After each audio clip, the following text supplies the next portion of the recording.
नमस्कार मित्रांनो, मी आरती आणि खाद्य संघटना या माझ्या कुकिंग चॅनलवर तुमचे पुन्हा एकदा स्वागत आहे। तर आज आपण पाहणार आहोत चमचमीत असा मशरूम मसाला अगदी साध्या सोप्या पद्धतीने। चला सुरू करूया। तर इथे मी मशरूम घेतलेत, स्वच्छ धुवून घेतले 2-3 पाण्याने।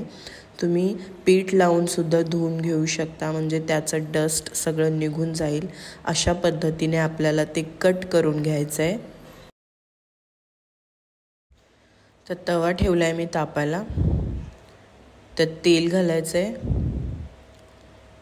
आणि एक मोठ्या आकाराचा कांदा मी असा रफली कट करून घेतलाय, तो आपल्याला परतवून घ्यायचा आहे। छान परतायचा आहे गुलाबी रंगापर्यंत। आता 2 टोमॅटो मी असे रफली कट केलेत, ते घालूयात। 5-6 काजू, आलं लसूण छान आता हे परतायचे एकत्र। अगदी साध्या पद्धतीने बनवणार आहोत आपण मशरूम मसाला। हा मसाला काढून घ्यायचा आहे। आता त्याच तव्यात तेल घालायचे थोडं आणि मशरूम आपल्याला परतवून घ्यायचे तेलात।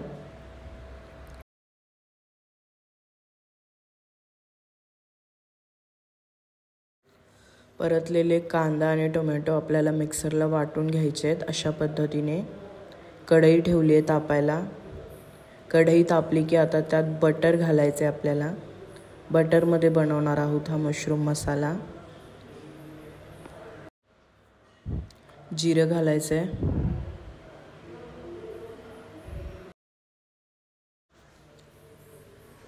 आता एक मध्यम आकाराचा कांदा मी बारीक कट करून घेतला आहे, तो घालायचा आहे। छान परतवून घ्यायचा आहे आपल्याला। हा मिक्सरला वाटलेलं वाटण आपल्याला यात घालायचं आहे, परतायचं आहे छान। थोडंसं पाणी ॲड करायचं आहे, जरा जपून करायचं आहे, अंगावर उडू शकतं हे। आता आपण यात घालूया पाव चमचा हळद, 1 चमचा काश्मीरी मिर्च, 1 चमचा धनेपूड, लाल तिखट मी 2 चमचे घालते, तुम्ही तुमच्या आवडीनुसार तिखट घाला, आणि 1 चमचा गरम मसाला। छान आता हे आपल्याला एकत्र करायचं आहे, परतवून घ्यायचं आहे छान। चवीनुसार मीठ घालायचं आहे।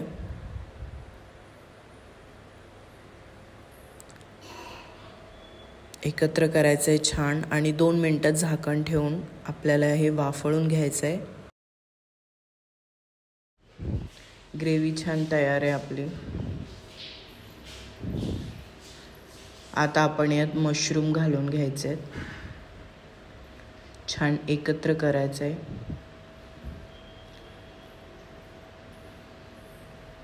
भरपूर अशी कोथिंबीर घालायची आहे, छान एकत्र करायचं आहे आणि थोडंसं पाणी घालायचं आहे, थोडंसं अगदी, आणि पुन्हा 5 मिनिटासाठी झाकण ठेवून आपल्याला ही शिजवून घ्यायचं आहे।